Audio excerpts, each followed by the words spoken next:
E aí, galera, beleza? Como é que vocês estão, meus amigos? Hoje é segunda-feira, uma nova semana se inicia com o pé esquerdo pro Dilma. Gente, a coisa tá indo de mal a pior e eu até quero começar o vídeo com uma frase muito conhecida. Sabe aquela história que o feitiço se virou contra o feiticeiro? Pois bem, saiu a nota nas últimas horas que diz que teve um petista, um lulista, filiado ao PT, fundador de um diretório lá da cidade dele, fez campanha pro Lula, ele vem tendo problemas com invasões de terra. Não, invasão não, né? Ocupação. Sabe como são as coisas? E eu quero comentar sobre isso e depois começar a trazer algumas notícias do âmbito, não digo econômico, mas algumas análises que a imprensa fez diante das falas do Lula, algumas movimentações, algumas briguinhas que já estão acontecendo, Haddad trabalhando já nos bastidores para dar uma rasteira em outros ministros, o Estadão até hoje soltou um editorial, tem uns textos engraçados, a Globo também comentou sobre o caso, acredite se quiser, para depois a gente falar do Brasil que deu errado, o Brasil do Lula. Aí tem algumas notícias bem diversas, não quero adiantar muita coisa, para adiantar um terceiro tema, esse é interessante. Vocês viram lá, né, as negociações em torno da Caixa Econômica Federal.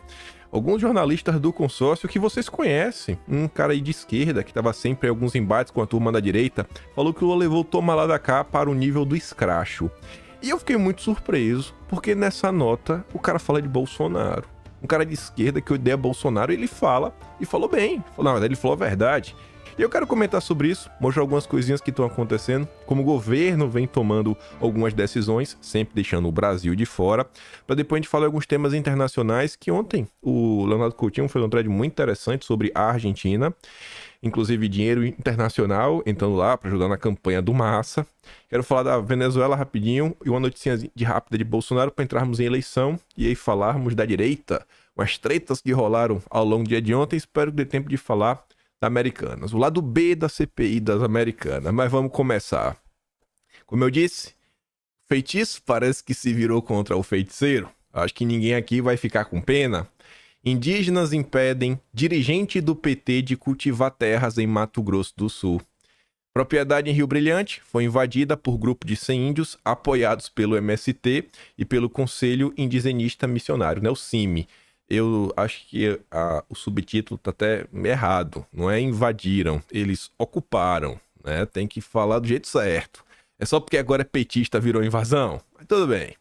Nos últimos 7 meses, o fundador e presidente do PT em Rio Brilhante, o agrônomo José Raul das Neves Júnior, não conseguiu realizar o plantio nos 400 hectares de sua fazenda em Rio Brilhante, em Mato Grosso do Sul, como mostrou a Veja em março. A propriedade foi invadida por um grupo de 100 indígenas. A maioria já deixou a propriedade, mas um grupo de 11 de uma mesma família continuam nas terras. A invasão da fazenda rachou o PT no Mato Grosso do Sul. Na época, os líderes do partido na região condenaram a ação dos indígenas. Não entendi. Não sei porque o PT condenou. Por que condenou? Não entendi. Vocês não apoiam isso? Não é isso que vocês apoiam? Não foi para isso que derrubou o marco temporal? Que foram apoiados pelo MST. Aí, uma ocupação de indígenas com apoio do MST. Não entendi porque o PT condenou. Ah, porque foi na terra deles. Foi na terra deles. É por causa disso, é a hipocrisia do PT. O vereador Zeca do PT, ex-governador do estado, por exemplo, chegou a dizer que os invasores geravam insegurança jurídica no país. Vai vendo. No plano nacional, porém, o PT defendeu as lideranças do MST. Raul foi candidato a vereador e prefeito pelo PT e apoiou Lula em todas as campanhas presidenciais. E aí ele conta que gastou mais de R$ 1 milhão em defensivos e fertilizantes no início do ano. Bacana, né? Você vê.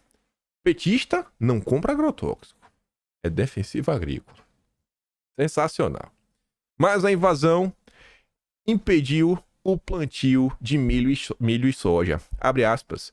Meu advogado obteve uma liminar permitindo que eu plantasse nos locais que não estavam ocupados, mas a FUNAI recorreu e a justiça suspendeu a liminar por 45 dias, o que impossibilita de vez o plantio, pois extrapola o período recomendado para a soja. Faz o L, cara. Faz o L. Faz o L. Eu acho que essa aqui deveria ser até, quem sabe, o marco zero. Sabe, o marco aqui, ó, a primeira terra demarcada com o fim do marco temporal. Começar por aqui. O Lula devia fazer isso, né? Olhar os seus aliados ao redor do Brasil, quem votou no Lula, e falar, não, vamos pegar essas terras aqui e começar a demarcação pelos apoiadores do PT. Não é isso que vocês tanto defendem? Aí agora tá indignado? Tá bancando a vítima? Tá de brincadeira, pô. Tá de brincadeira. Tá de brincadeira. E aí, falando de vítimas como um todo, a gente comentou ontem, né? E não só nós comentamos, como alguns jornalistas famosos do consórcio comentaram, quero mostrar um pra vocês. Sobre o caso lá, né, de Roma. Aconteceram algumas coisas nas últimas horas, algumas revelações. Teve aquele relatório da polícia italiana que meio que embaralha o meio de campo. E as pessoas nas redes sociais, diante das revelações que, segundo a polícia italiana, né, houve aparentemente um toque de leve no óculos. No óculos, né? Não foi um tapa na cara. E aí algumas pessoas, diante disso, como você pode ver aqui o Leandro Ruschel, eles relembraram aqui desse glorioso texto da Eliane Cantanhede que falava, ó, atenção, o vídeo do aeroporto, né, de tudo que aconteceu lá, papapá, que mostra que atacou, aí fala assim, ó, depois do primeiro ataque, Mantovani voltou e ao se deparar com o filho, gravando a cena com o celular, deu-lhe um tapa, deu roubando. Foram dois ataques, né, com tapa. Essa aí não é a versão que a polícia italiana conta, né? E aí? E aí? E aí o que eu sei é que eu disse pra vocês, Malu Gaspar tem uma coluna no Globo, faz várias coberturas, diversos assuntos, várias fontes na Polícia Federal. Ela não compartilhou essa notícia bonitinha assim, né? Porque eu falei pra vocês, o Twitter agora, ele tirou aquele textinho que ficava assim embaixo na imagem, né? Que tinha assim, dava pra você ler o título e um pedaço do subtítulo. Não aparece mais. Agora só aparece a imagem da capa da matéria e assim, sei lá, o site. Nem o nome da matéria aparece mais. Então, vai fazer sentido aqui o tweet dela. Tá aqui, ó. Ela pergunta, isso pode? E ela postou essa nota aqui da Veja. Falando que o ministro virou assistente de acusação em caso de agressão em aeroporto. Então, tá, isso eu não sei se pode. Quem tem que falar são vocês, jornalistas. Quem somos nós? Nós somos a população brasileira que estamos aqui apenas observando tudo que está acontecendo, né? A gente somos os orelha seca da história. Mas vamos lá. Vamos lá. Enquanto a Malu Gaspar finge surpresas, vem aqui a Renata Agostini fingir que ela sabia de tudo. Ela sabia de tudo, mas eu acho que ela deve ter ficado calada aí nos últimos anos. É um dos grandes jornalistas do Estadão. Ficou calada nos últimos anos. Ela estava aguardando para o momento atual. Eu tô falando do quê? Lula rasga a fantasia que nunca esteve muito disposto a vestir. Qual delas, né? Essa matéria pode ser para qualquer coisa. O presidente não quer cortar gastos e diz que dificilmente cumprirá a meta do déficit zero, uma meta estabelecida pelo Haddad com aval do governo. Nossa, quem poderia imaginar, né? Uau! Mas foi o próprio Estadão, a Folha de São Paulo, a Globo, a Veja, todos os jornais do consórcio que venderam para a população a ideia que não. O Lula é um cara pragmático, é o cara dos Meirelles. O que vai fazer? O problema era a Dilma. É o tripé macroeconômico da Dilma que foi, não, o Lula sempre foi um cara com responsabilidade. Fica confiando no Lula? Não, o Lula vai trazer o Pércio Arida. O Lula vai trazer... Quem era o outro lá que eles falavam? O Baixa também. No final do dia, o Lula trouxe o Haddad, a Dilma, e tá tentando emplacar o Guido Mantega na Vale. A lei das estatais foi pro saco, a Petrobras está sendo loteada, outras estatais também. Só quem tá ganhando com isso é a Globo, né? Porque comercial não falta. Mas vamos lá. A Renata Agostini, com a cara de pau dos jornalistas do consórcio, fala o seguinte: foi na saideira, quando assessores do presidente já pediam para encerrar a entrevista, que Lula decidiu falar sobre a meta fiscal, mais especificamente sobre sua má vontade. Já virou má vontade. Com o objetivo de chegar ao déficit zero em 2024. O presidente não tergiversou sobre o motivo. Ele não quer cortar gastos. De acordo com o raciocínio de Lula, há de sim pensar no melhor para o país. E falar em controle de despesa é coisa do mercado ganancioso. O que essa nota é interessante? Como Lula nunca quis realmente controlar despesa alguma, ano passado, assim, as pessoas já tinham avisado, falaram que era o PT, relembraram todo o retrospecto do que foi o governo do PT, e ainda no final do ano passado foi aprovada a PEC do rombo. PEC do rombo, que a Rede Globo foi... A Globo foi, se não me engano, foi o portal que tentou botar em um momento a PEC do Bolsa Família pra tocar no coração das pessoas. Assim, foi o nível do absurdo e uma distopia sem igual. Teve veículo que chamou, não, é a PEC da transição. Eu lembro que eu trouxe em vídeo, teve uma pessoa que fez um comparativo. Como cada veículo de imprensa estava tratando a PEC do rombo. Mostrando, ó, esse veículo tá falando que é a PEC do rombo, esse aqui é a PEC do fim do mundo. Aí tem aqui é a PEC da transição, os jornais mais moderados, né? A galera em cima do muro. E a Globo tava a PEC do Bolsa Família. Oh, meu Deus, você vai ser contra o Bolsa Família? Não seja contra o Bolsa Família, não. Aí agora tá aí, né? Nossa, o Lula nunca quis. É desde o ano passado. Foram mais de 200 bilhões. Aquela PEC, ela poderia ter sido de 70 bi. Até a Globo, na época, soltou um artigo sobre isso. Mas não. No final do dia, o Lula queria mais. Arredondou quase 200 bi. Aí, vida que segue. Vida que segue. Restou ao Haddad bolar um plano altamente dependente do aumento das receitas para tirar as contas do país do vermelho. Só que não é um plano que vai aumentar a receita aumentando a produtividade do país, aumentando o PIB brasileiro. Não. O plano do Haddad de aumentar a receita é o seguinte: o país continua ganhando o mesmo tanto, ou às vezes até menos, né? Que a economia está desacelerando, só que você aumenta o imposto. Você paga mais imposto.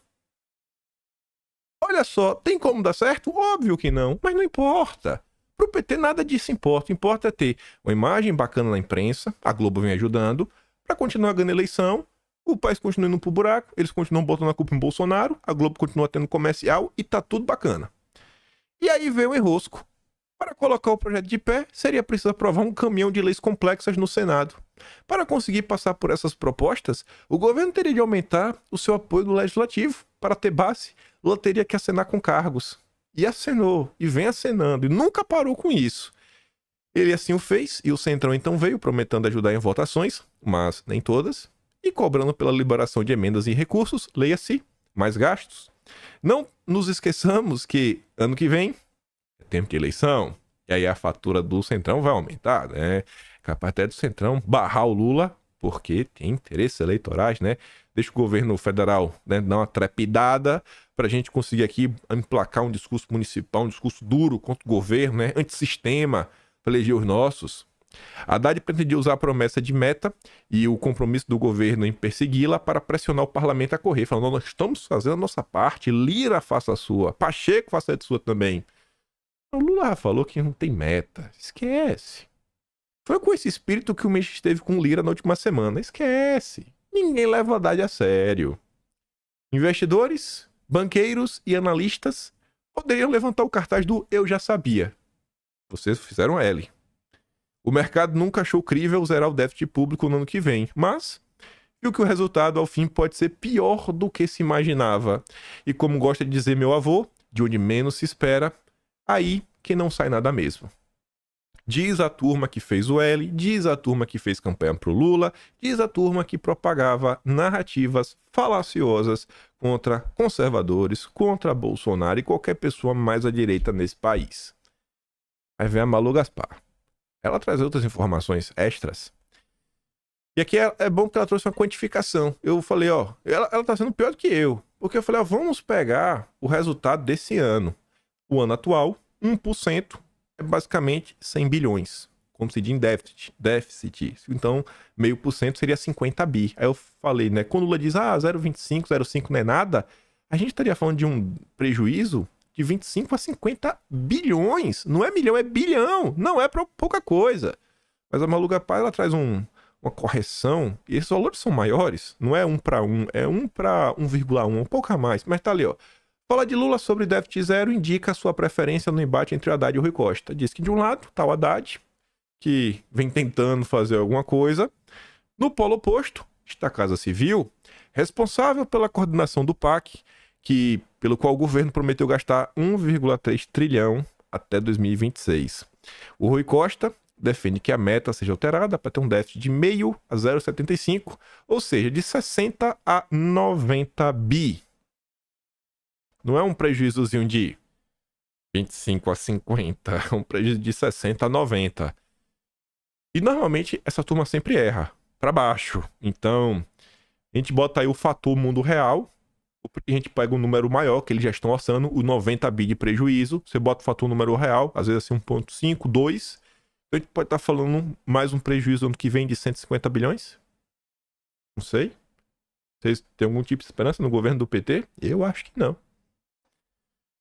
Aliados tentam convencer Lula a fazer um balanço ministerial. Pode pegar em vídeo, lá atrás, falei, ó, toda vez que o Haddad tá em apuros, ele recorre pro Lauro Jardim. Aí você fala, mas aqui é a nota da Naira Trindade? Sim, a Naira Trindade, ela escreve na coluna do Lauro Jardim. E aí, olha o que a Malu Gaspar acabou de falar. Tem um embate interno. Haddad de um lado, Rui Costa do outro. Aí, a coluna amiga do Haddad diz que aliados tentam convencer Lula a fazer um balanço ministerial para dar uma revigorada no governo, né? O governo ficar forte, bonito de novo, né? Tá pressionando Lula. A ideia seria anunciar um pacote de mudanças em pastas que mostram necessidade de serem trocadas. Uma espécie mesmo de balanço ministerial. Precisa trocar, tá ruim. Aí quais pastas são essas?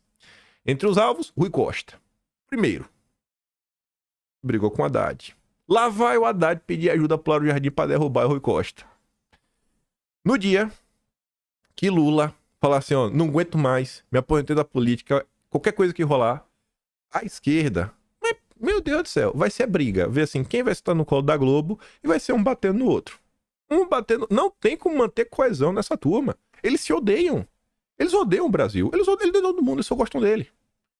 E aí também quer demitir o Camilo Santana, Luciana Santos, que é no partido pequeno, né? PCdoB, toma lá o ministério dela.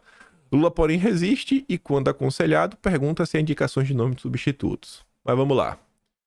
O Estadão também publicou um editorial. Nem vou entrar, porque já consegue sentir aqui qual o drama deles. A irresponsabilidade de Lula. Em surto de sinceridade, o presidente afirmou que a meta de zerar o déficit não precisa ser cumprida. O Haddad sai derrotado do episódio. Quem realmente perde, no entanto, é o país. Falei, nossa, finalmente falando do Brasil, finalmente alguém para falar que o Brasil perdeu alguma coisa, que o Brasil tá fora de moda. O presidente Lula presta de serviço ao país quando menospreza a importância de atingir o déficit zero, meta que o próprio governo se impõe e que nem chegou a ser testada. Oh, coitadinhos. Coitadinhos dele. Mas vamos ver uma notícia pra botar a mão na cabeça e falar, meu Deus, ainda vai piorar desse jeito? Vai, gente. Vai piorar mais. A começar por isso daqui. Perda de fôlego da inflação se aproxima do fim. Alertam economistas. Aí você lê a manchete e você pensa, mas peraí, eu não entendi. A inflação ela vai perder o fôlego, significa o quê? Os preços vão parar de subir? A inflação cansou. A inflação cansou, pronto, acabou a inflação. Ela não tem mais fôlego para continuar existindo. É isso? Não, não é isso. E é o que então? Que tá meio confuso. Índice de preço ao consumidor vai desacelerar até o fim do ano. Economistas apontam que fatores de desinflação estão chegando ao fim. Ah, tá. A desinflação que está chegando ao fim. Estamos passando pelo melhor momento da inflação.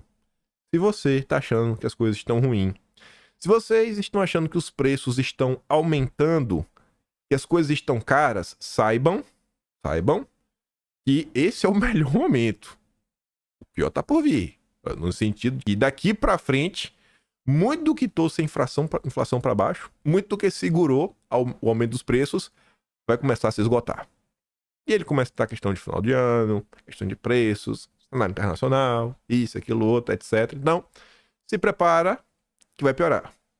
Emílio Surita realmente é muito preciso com as palavras, quando ele diz que temos que todos os dias agradecer que hoje é melhor do que amanhã. E amanhã será melhor do que depois de amanhã. E só piora. Só piora. Aí teve um texto interessante também. Podia estar ali antes? Podia. Mas eu queria colocar aqui por uma razão. E até quebrando o padrão da Folha de São Paulo, normalmente não bota a foto, né, a pessoa. Então, quando vem ali embaixo o jornalista, eu coloco o jornalista que fez. Mas como assim, às vezes é coluna painel, aí normalmente aparece a foto ali em cima, normalmente eu não coloco. Mas esse eu fiz questão de colocar. Saiu um texto do Samuel Pessoa, pesquisador do Instituto Brasileiro de Economia da FGV e da Julius Baer Family Office, e é doutor em economia pela USP. E aí o Samuel Pessoa diz que Lula, e não Dilma, iniciou a desorganização macro. Aqui está além das questões do déficit. Essa palavra para eu falar, déficit, chega em bola na minha língua. Mas enfim, é muito além disso daqui. O cara tá falando assim, ó, a quebradeira que o Brasil viveu nas últimas décadas, que destruiu o PIB, aumentou o desemprego. Na crise lá que começou em 2013, irmão, não foi a Dilma que começou. E aí, ao longo do texto, ele sai apresentando números, ele sai apresentando tabelas para chegar nesta conclusão. Mas eu não vou entrar nesse ponto. Só quero mostrar algumas coisinhas. Com o passar do tempo e a consolidação das estatísticas, é possível olhar para trás com mais distanciamento. A economia brasileira entrou em uma profunda crise em 2014, saiu dela somente no fim de 2016. A recuperação foi muito lenta, ainda vivemos sob desequilíbrio fiscal estrutural e tudo sugere que a dívida pública continuará a crescer até 2026, pelo menos. O cara está cravando que governo Lula, esquece, a dívida não parará de crescer. Uma questão importante é saber quando que iniciamos o desvio da rota de estabilidade macroeconômica. Foi no governo Lula 2 ou Dilma 1? Esta coluna apresenta os números. A evidência é clara de que começamos a construir nossa grande crise no segundo mandato de Lula. Os números documentam. A política econômica em Lula 2 e Dilma 1 não era sustentável, né? Era não sustentável. Que o melhor momento que tivemos, acho que desde que Pedro Álvares Cabral colocou seus dois pés na Bahia, foi sob uma política econômica insustentável, indica que nossa democracia ainda não encontrou a fórmula de compatibilizar crescimento econômico sustentável com equidade e redução da pobreza. Então, momento bom, o mundo lá fora também estava bacana, estava tudo favorável para o Brasil, e ainda assim o PT quebrou a economia. E por que esse texto chamou minha atenção? Porque eu conheço esse nome, o Samuel Pessoa. Esse é um cara de esquerda, um amigo do Haddad, amigo e aliado do Haddad, que setores da esquerda, inclusive, denunciavam no passado, durante as eleições de 2018. Você vê aqui, ó, esquerdadiario.com.br, Movimento Revolucionário de Trabalhadores. Essa nota é de 28 de setembro de 2018, que falava assim, ó, conheça os neoliberais cotados por Haddad para governo de conciliação com os golpistas. E aí falavam quem era, né? Os neoliberais, amigos do Haddad. O Haddad vem entrando na política neoliberal, entreguista. E quem estava lá no meio? Samuel Pessoa, tucano de carteirinha, membro do Instituto Milênio, bancado pela Globo, ex-representante do Brasil no FMI. Todas as características para ser amigo do Lula. Então, veja como nos últimos dias a imprensa subiu o tom, isso é indiscutível, com exceção da Globo, né, aquele lixo. Toda a imprensa mudou o tom. Veja, Estadão nem precisa falar, a Folha subiu bastante, aquele editorial, né? Lula está sabotando o Brasil. Lula está sabotando o Brasil. A turma está muito satisfeita. Você vê o próprio mercado reagindo mal, você vê o próprio Lira subindo o tom, cobrando faturas cada vez mais caras. E aí você vê pessoas que têm um alinhamento histórico e proximidade com Haddad, escrevendo notas para falar, ó, o governo deu errado, foi o governo Lula. Já tá colocando a culpa no Lula. Tentando tirar o Haddad de canto, tentar, ó, colocar a culpa é do cara. A culpa é do cara. É inegável. O nível de despreparo, o nível de desgaste, de derretimento que o Lula vem tendo, assim, é notável. Não tem como negar. A gente comentou no vídeo ontem. Botei lá, entenda a crise, dentro da própria esquerda. O Lula não está conseguindo agradar nem o mercado, nem as elites propriamente ditas, né? Nem o establishment brasileiro e a própria esquerda. Tem muita gente que está de boa? Óbvio que tem muita gente que está de boa. Tem muita gente que está ganhando? Óbvio que tem muita gente que está ganhando. Mas até quando? Até quando isso será sustentável? Até quando esse apoio que o Lula ainda tem vai deixar as coisas minimamente de boa para ele? Eu acho que 2024, ano eleitoral, com esse caos econômico, vamos ver, né? Vamos ver o que rola. Olha essa nota. Podia estar ali atrás também, né? Quando a gente falou do novo PAC. Governo quer controlar verbas do PAC Congresso vê exageros e resiste a perder poder. A Casa Civil, que coordena o programa, defendeu a proposta e afirmou que, para o PAC cumprir seus objetivos, é fundamental que o poder público tenha mecanismo para garantir os níveis de investimento planejado. É nesse contexto que se insere a necessidade que o remanejamento de recursos dentro do novo PAC possa se dar de forma mais ágil possível. Comentei em vídeo, não vou lembrar qual o número do episódio, mas eu comentava, quase certeza, de uma notícia da CNN mostrando quanto seria gasto em cada local do PAC, e eu falava mais ou menos assim: pessoal, vocês não estão vendo que tem algo muito estranho nesse PAC? Vocês não estão vendo que tem algo muito estranho desse PAC? O governo Lula não é conhecido como governo verde. Nunca foi. O governo Lula é conhecido pelo Petrolão. O governo Lula não, né? O PT. O PT não é o verde. O PT é o Petrolão. O PT são aquelas obras faraônicas. É Olimpíadas. Esse é o PT. Aí vem com esse papo, falava, gente, olha quanto o PT tá gastando em educação, saúde, defesa, dava uns 50, 70 bi, algo assim, pouco, sei lá, não, acho que dava 129 bi, e quase um bi e meio, um trilhão e meio com cidade verde, cidades inteligentes, transição energética. Aí eu falei, gente, isso daqui tá estranho. Aí qual era a tese que eu tinha levantado? Eu falava, ó, se o PT vem com aquele discurso, o que vai fazer, que vai acontecer? Que vai construir uma nova refinaria, que vai isso? Aí a turma lembra. Aquele negócio da memória. Aí vem a Lava Jato, aí vem os empréstimos internacionais, aí vai ter grande resistência. Mas se o PT vem com um projeto, esse projeto vai ser, né, a salvação da Mãe Gaia, né, dos golfinhos, das girafas da Amazônia, né, meu Deus, da terra, do verde, uma agenda bem verdinha. Aí tu vai falar, o PT é meio complicado, né, mas o mundo precisa ser salvo. Então, nesse caso aí, realmente, né, temos que compreender que o PT está fazendo é o melhor pelo planeta. Não é pelo planeta. E olha qual a preocupação. Não, deixa que o governo, deixa que a gente direciona aí, né, as verbas do PAC. O PT achou a desculpa perfeita para o seu projeto de desenvolvimento. Vocês já viram o que isso deu no passado. Vem o PAC aí, o PAC verde. Esse PAC não é verde de forma aleatória. Além da agenda de controle, o PT tem a desculpa perfeita. E olha a preocupação, o PT quer lá no Congresso para garantir que eles vão ter o controle sobre as verbas do PAC. Não quer dividir com o Congresso. 1,3 trilhão. Não é bilhão, é trilhão. É dinheiro demais. Aí você vê. Dinheiro.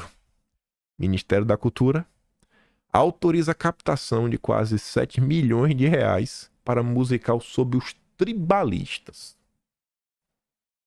Aquela banda lá da Marisa Monte, Arnaldo Antunes, Carlinhos Brau. Já sei beijar de língua, agora me resta sonhar, não é isso? Um trecho da letra. Mas tá ali.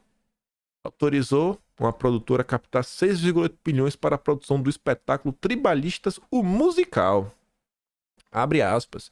Guiado por 4 guias espirituais, o espetáculo busca provocar o público a repensar no que de fato é sua essência e qual sua busca na caminhada de evolução no planeta Terra. Podia até dar mais, né? Tô achando até 7 milhões e pouco. Dá mais aí, Lula. Dá uns 20 logo. Pra gente aí né, fazer essa viagem interior. Isso porque não tem dinheiro. Isso porque o dinheiro tá pouco. Aí, falando de cultura, agora até faz sentido, né? Demitir também o Camilo Santana. PT posta sobre Dia Nacional do Livro com palavra errada.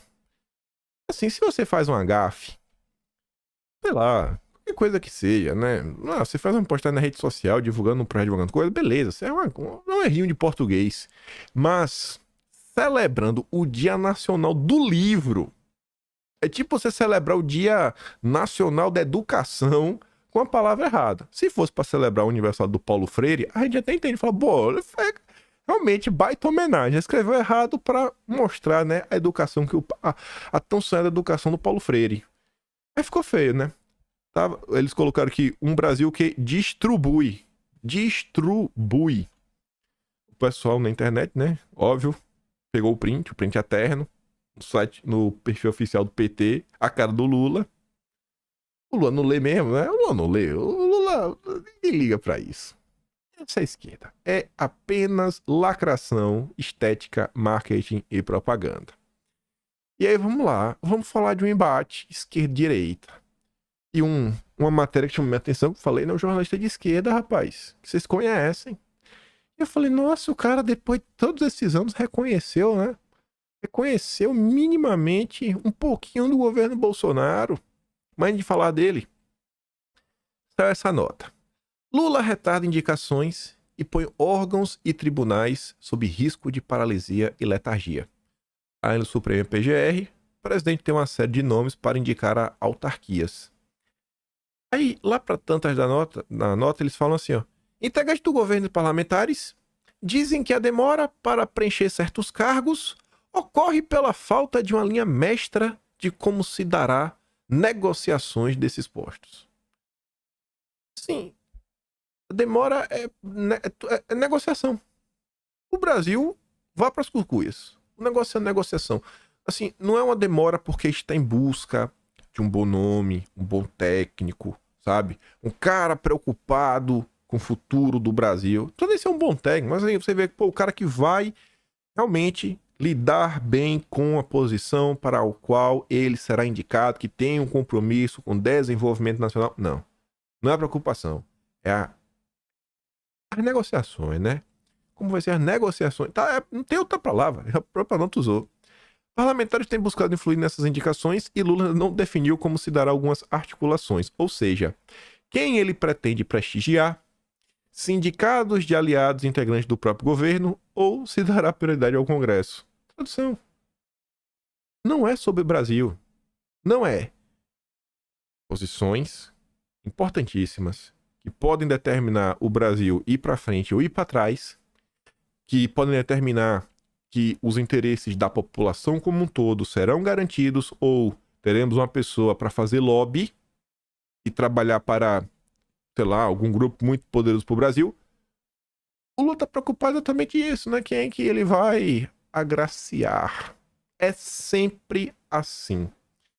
E aí, sobre isso, quem escreveu um belo texto? Diogo Schelp. Você lembra do Diogo Schelp? Lá da Jovem Pan? Carequinha? Sempre cabelo bem baixo. Ele não raspa 100%. Fica um pouquinho aqui, cavanhaque. Amigo da Amanda Klein.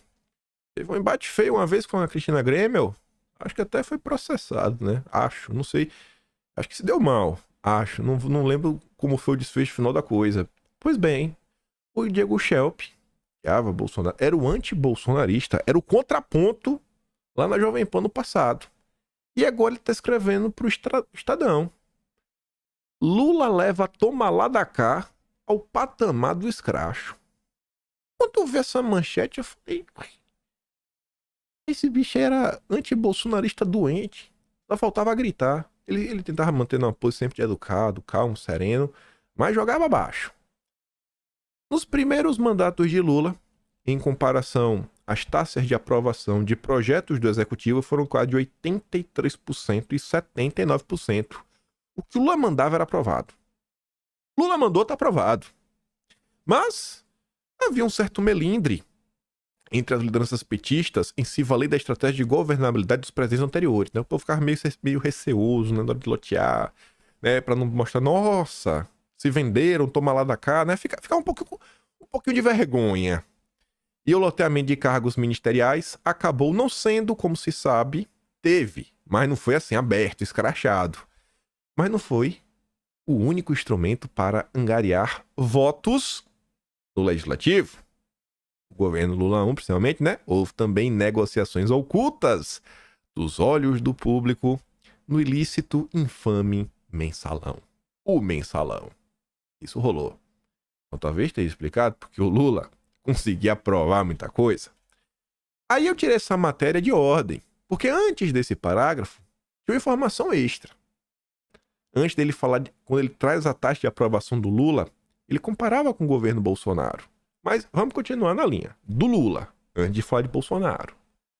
A maneira como se deu a recente troca na presidência da Caixa Econômica Federal, que agora está nas mãos de um indicado do Arthur Lira, presidente da Câmara, mostra que em seu terceiro mandato, Lula deixou os melindres de lado, perdeu a vergonha e levou o toma lá da cá ao patamar do escracho.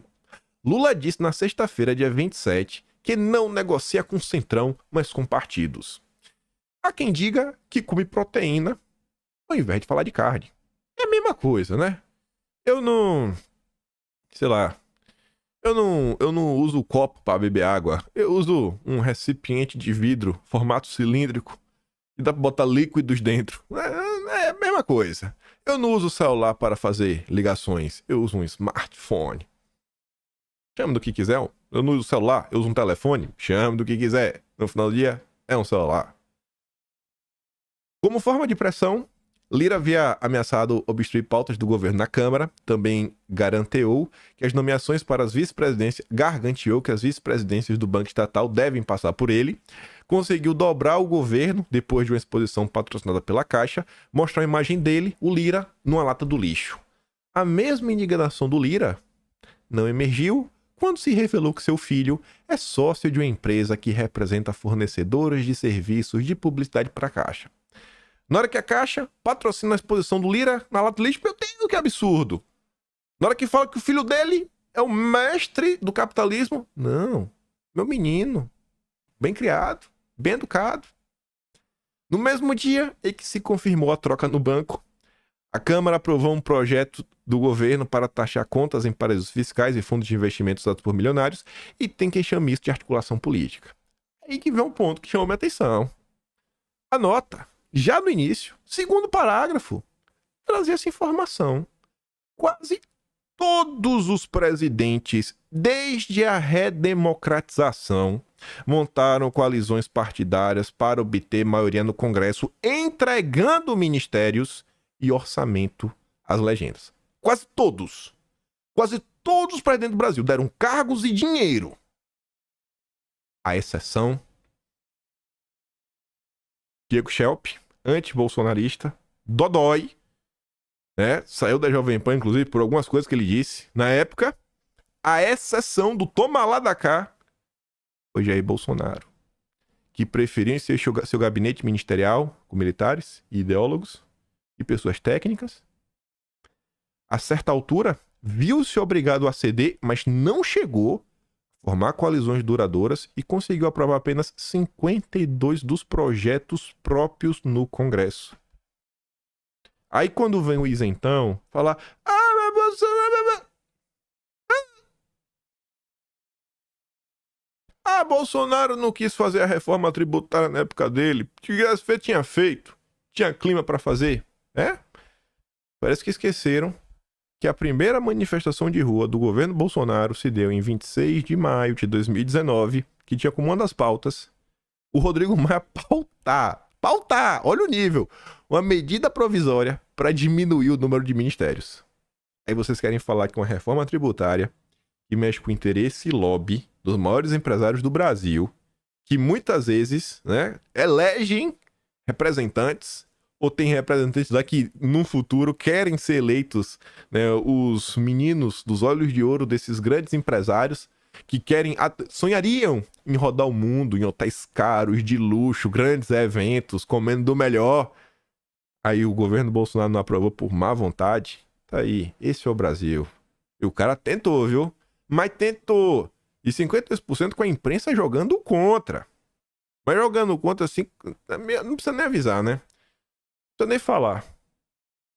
Precisou chegar em outubro de 2023 para ter um mínimo de reconhecimento.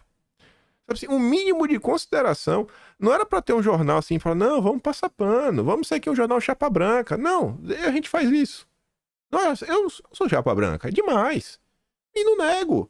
Eu acho que passa por você ser honesto com o público e falar, ó, eu tenho esse posicionamento político. Se você quiser olhar posições mais contrárias, você vai de um cara que tá lá mais à esquerda, ele vai falar do lado dele que ele acha que tá horrível. Você fala, você tira a sua conclusão.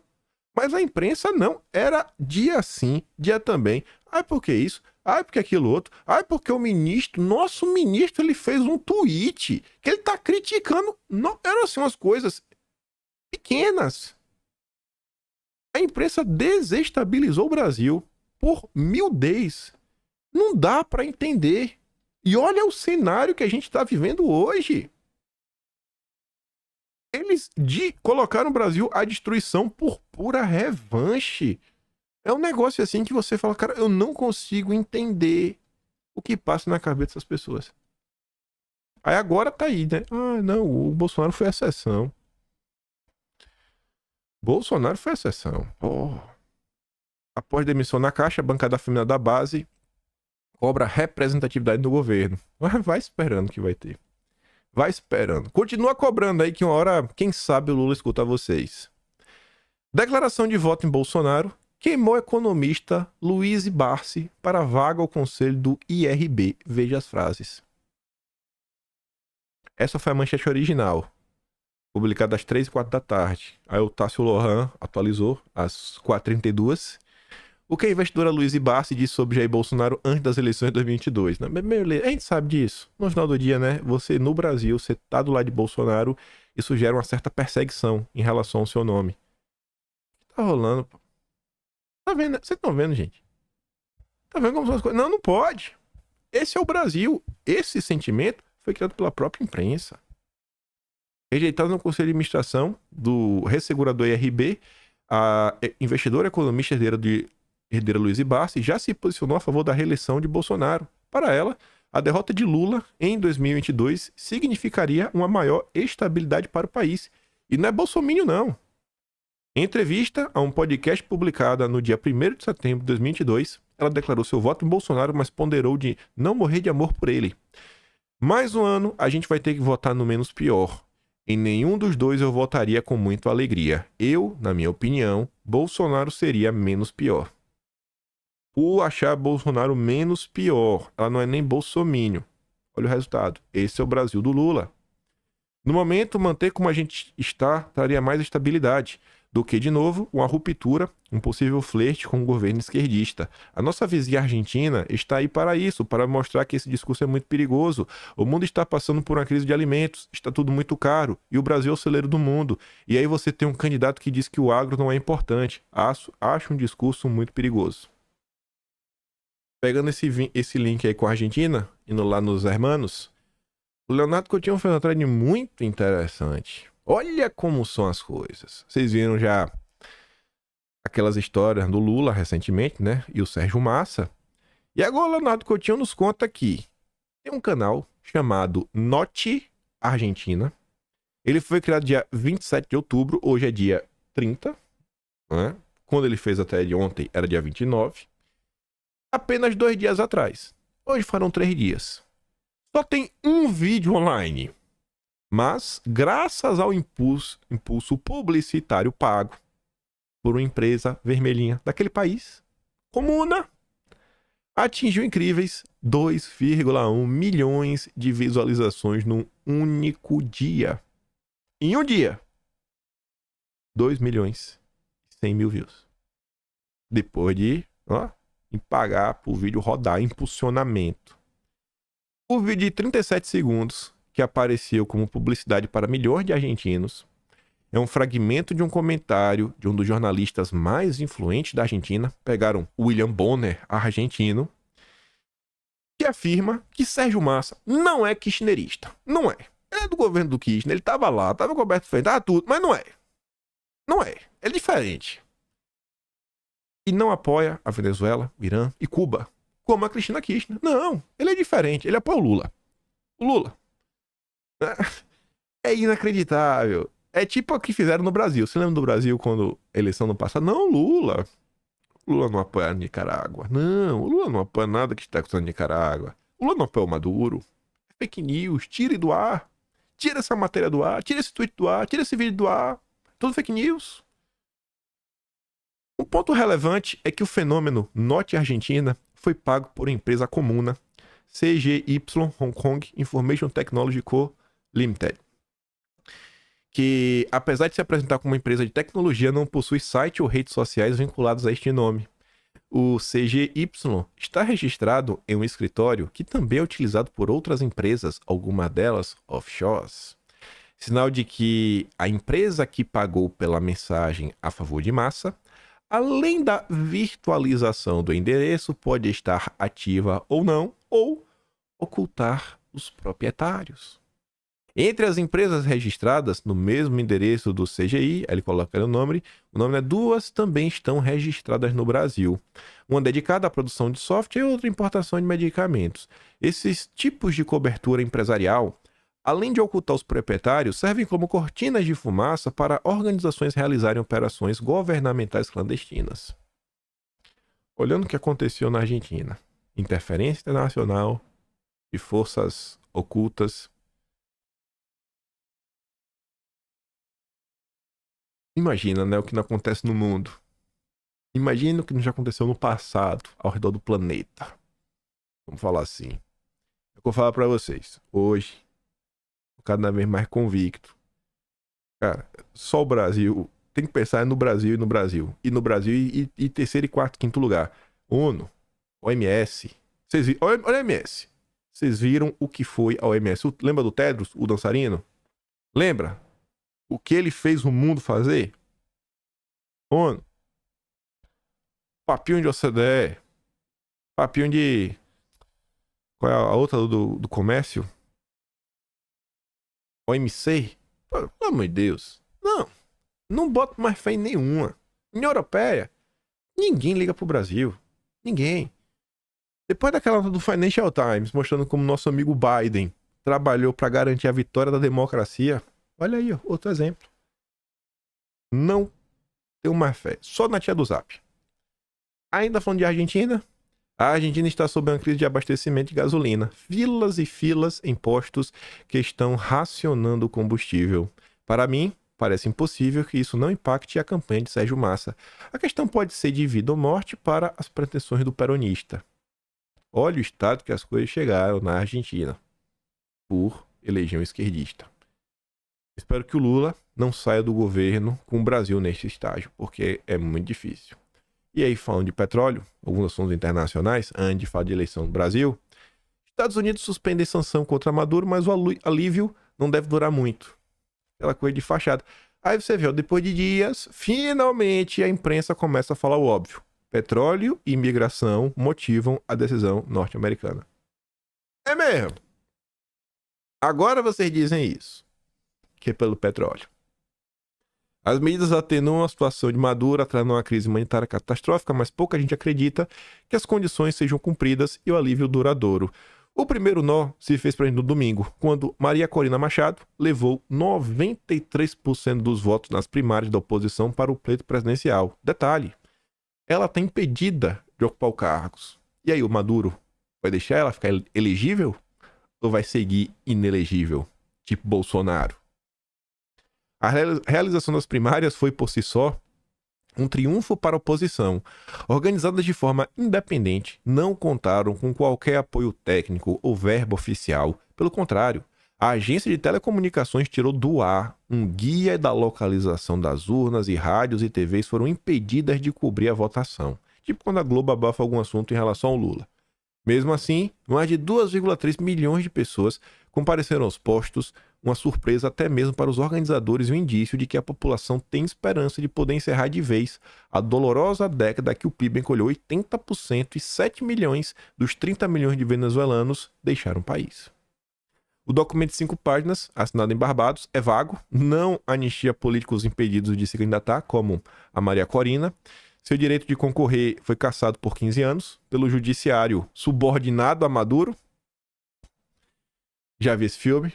A Casa Branca, que já havia permitido que a petroleira Chevron retomasse suas operações em Caracas, decidiu agora autorizar a retomada vital da rota de exportação para os Estados Unidos, da PDVSA, a estatal de petróleo, tudo condicionado a eleições livres. Lá vai os Estados Unidos garantir a democracia, do mesmo jeito que garantiram no Brasil. E aí só, esse aqui, ó. A mudança da postura americana em relação a Maduro, que no processo libertou 5 presos políticos, tem a ver com a ameaça que o conflito na Europa e as sanções ao petróleo russo junto agora com o conflito no Oriente Médio, representam para o suprimento mundial do produto que tem a Venezuela as maiores reservas do planeta.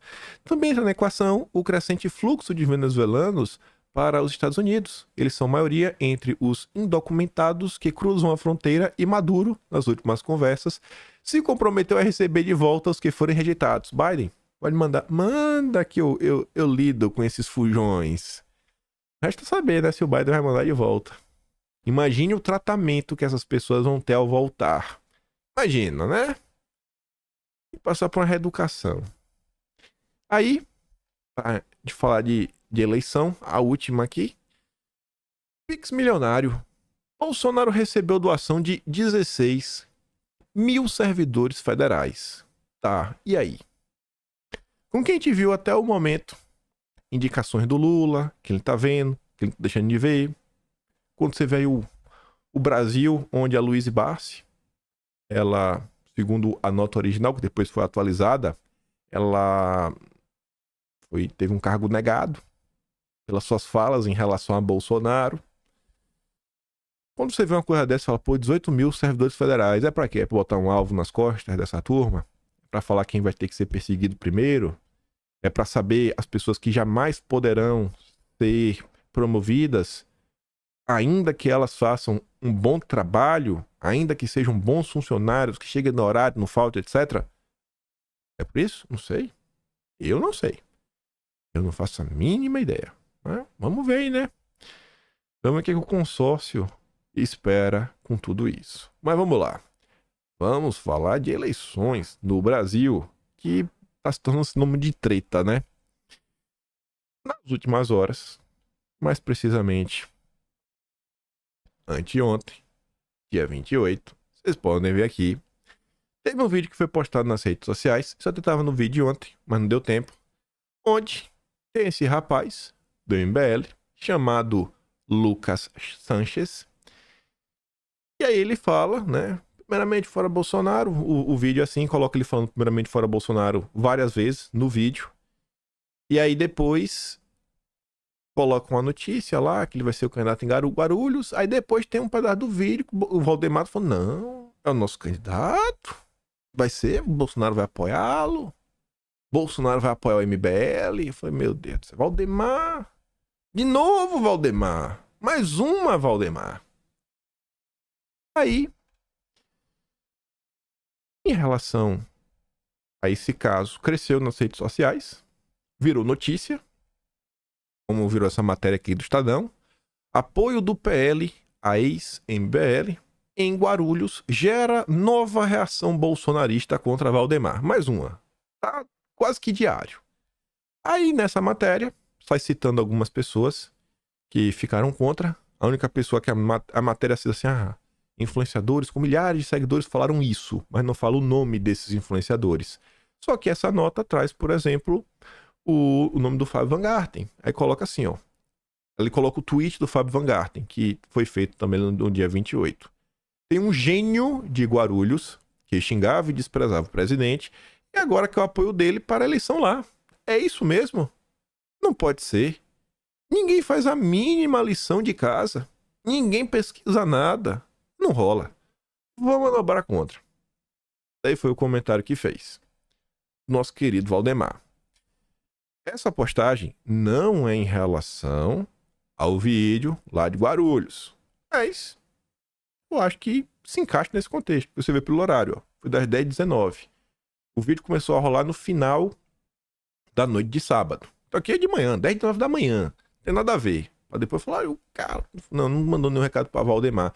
Mas o que ele fala, acho que se encaixa esse caso. Da turma do MBL, que o Valdemar parece nutrir, né, muitos amores. O Carlos falou assim, ó, qualquer um sabe que as eleições municipais são balões de ensaio para as posteriores estaduais e nacionais. Então surge um isentão, fingindo não saber disso, e exigindo união, que nunca pediram. Quando sua maioria não apoiava Lula de forma mascarada, o Teatro das Tesouras está louco para voltar, ludibriando os inocentes. Pegando essa premissa, que é a coisa mais óbvia do mundo, que eleições municipais, né? Vereador e prefeito ajudam a eleger deputado, estadual, federal, senador, governador, presidente da república. Vocês acham que um membro do MBL vai trabalhar por quem em 2026? O membro do MBL vai trabalhar por quem em 2026? O membro do MBL vai favorecer quem durante seu mandato? Quando o Valdemar diz que ele quer eleger 1000 prefeitos, ele está sendo muito honesto. Ele quer.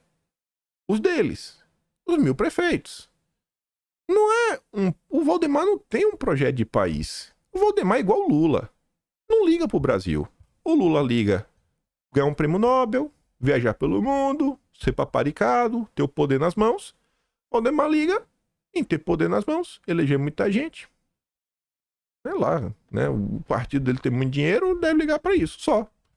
É só que o Valdemar demonstra todos os dias. Gente, qual é o programa de governo? Qual é o programa? Qual o programa do PL enquanto partido? O que é que o PL quer? Aquelas platitudes que o Valdemar disse? Não, sou a favor da liberdade econômica. Uau, sério que você é a favor da liberdade econômica? Sério. Eu quero que o Valdemar me apresente uma pessoa que é contra a liberdade econômica. O cara vai assim, eu quero a escravidão econômica. Eu não quero liberdade. Me diz uma pessoa, porque se eu discute a maior platitude. É aquela coisa daquele cara que não tem nada do que falar e quer falar uma bosta. Não tem outra palavra. O que, Valdemar? Não, nós somos a favor da família. Hoje em dia até tem gente que é contra. Mas o Renan Calheiros também é, Valdemar. Até o Dirceu é, né?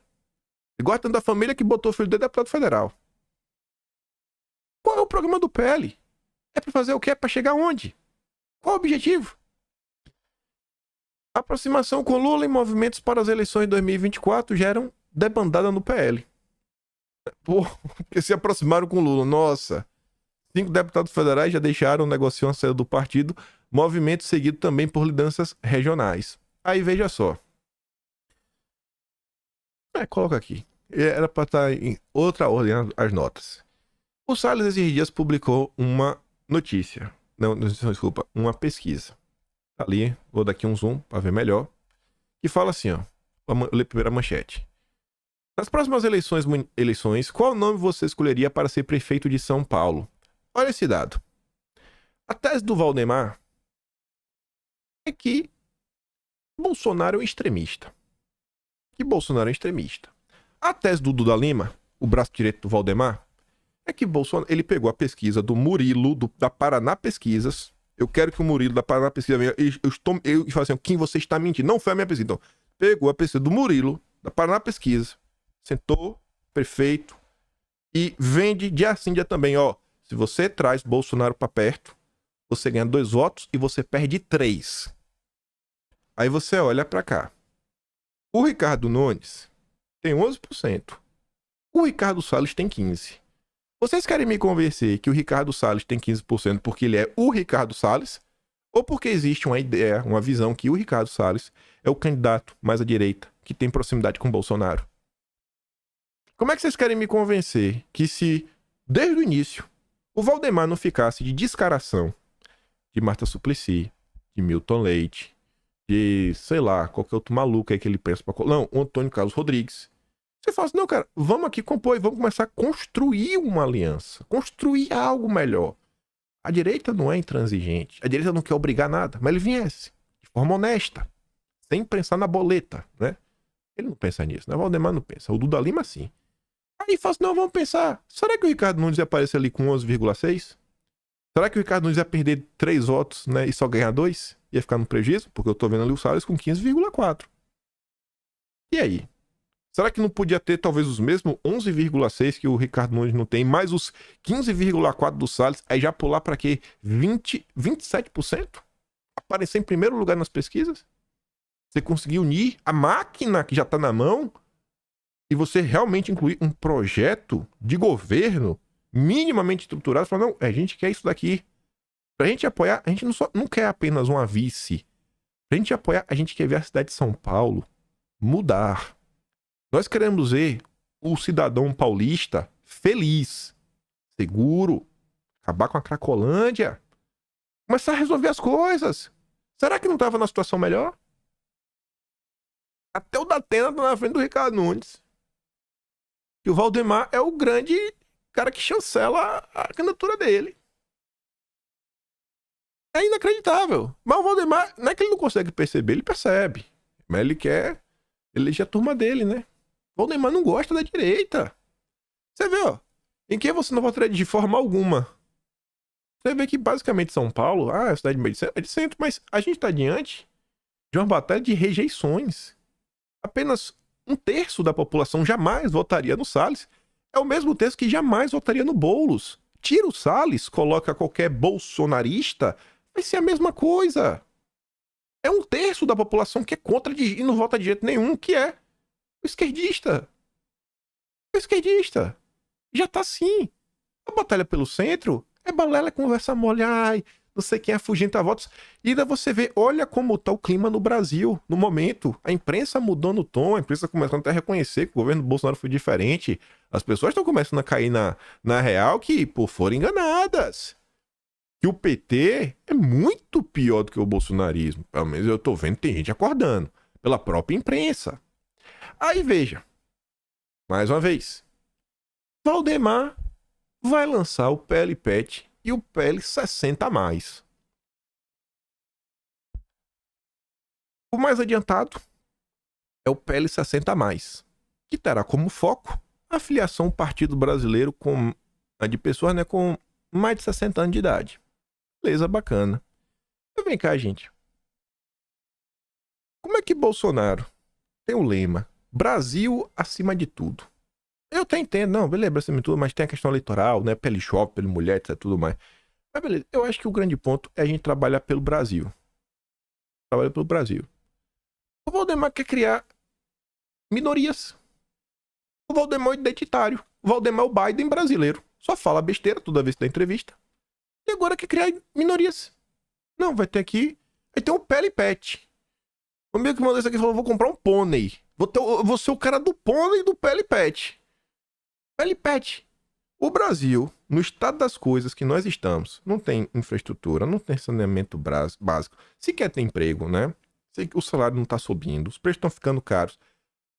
Todo mundo gosta de pet. Todo mundo gosta de um cachorrinho, um gato, etc. Será que o foco tem que ser o Pele Pet?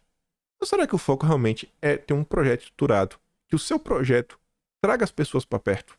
E esse apoio que o Bolsonaro tem, né? Que é um apoio ativo, é um apoio de pessoas que entendem. Isso daqui é porque tem um cara em São Paulo, teve muito voto, que tá ligado à polícia, que é da causa animal, é do PP.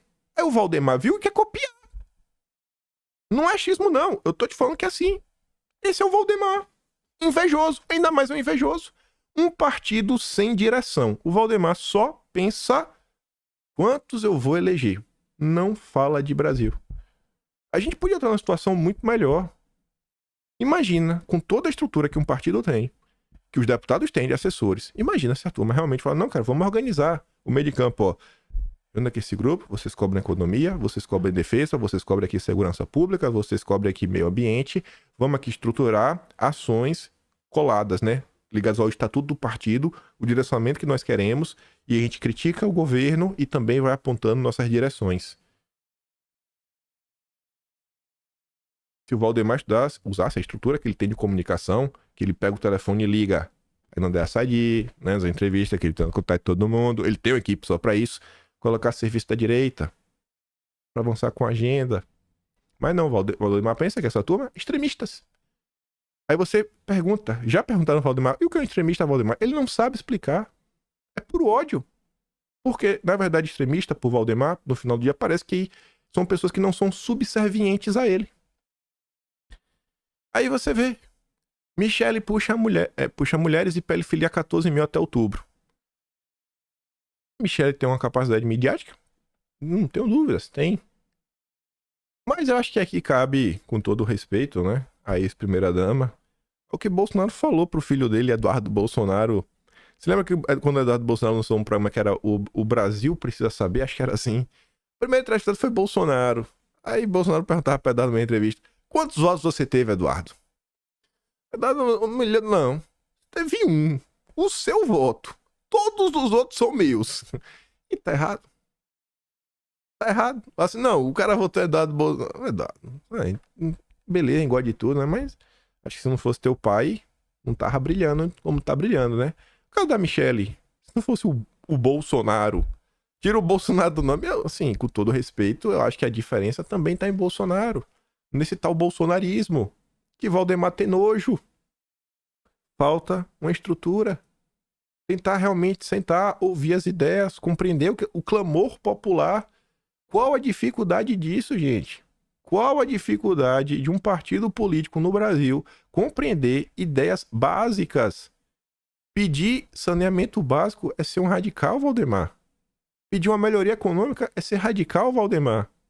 Pedir que o IBAMA tenha um mínimo de sensatez e libere uma Ferrogrão, uma BR-364, a exploração da margem equatorial, isso é ser radical, Valdemar?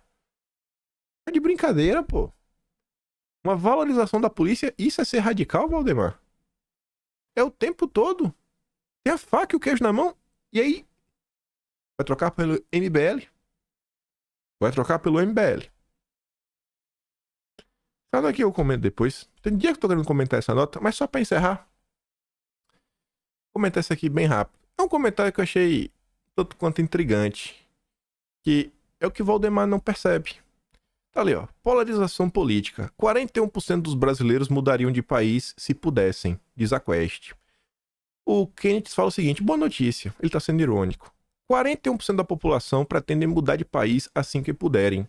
Obviamente, são os perdeu mané, são os bolsonaristas, frustrados por não reelegerem Bolsonaro, e com a retrospectiva de, no mínimo, mais 20 anos de esquerda no poder.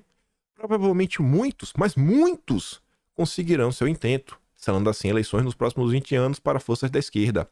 A maioria são engenheiros, administradores, empresários, empreendedores, gente com mestrado, gente com dinheiro suficiente para fazer uma nova vida em um país mais acolhedor. Ficarão as pessoas pobres com Bolsa Família, funcionário público, com emprego garantido, aposentado com salários depositados, professores de filosofia e sociologia, os beneficiados pelo BNDES e o pessoal condenado e com processo de corrupção na justiça que nunca receberão visto de imigrante. Ficarão também os bocóis que declararam voto em branco por não conseguirem escolher quem dos dois era o menos pior. Novamente, por serem incapazes de decidirem se ficam ou não ficam com neurônios defeituosos que têm. Tem uma grande parte da população que está totalmente insatisfeita com o cenário nacional, com o que está acontecendo, em busca de, sabe, um direcionamento, um sonho de propostas, mas parece que a única aposta do Valdemar é Marta Suplicy, Milton Leite, MBL. Não tem um nome de direita que o Valdemar goste. Não consegue ter um que o Valdemar não enxergue como um extremista. E até isso de Bolsonaro ele falou, né? Na entrevista do Poder 360, Bolsonaro é extrema-direita. E já tinha comentado isso antes também, pra Globo News. É duro, viu? Valdemar. Tome jeito, Valdemar. Enfim. Amanhã espero comentar sobre Americanas. Por hora ficamos por aqui. Se gosta do meu trabalho, passa no meu canal, tem um botão de valeu, tem um play na descrição, tem um Atlas brasileiro, kimpai.com/br. E volta amanhã, né? Compartilha esse vídeo. Eu não tenho, né, a empresa Comuna para pagar impulsionamento para 2.100.000 pessoas nos assistirem, né? Como foi lá na Argentina, né? Sensacional aquilo ali.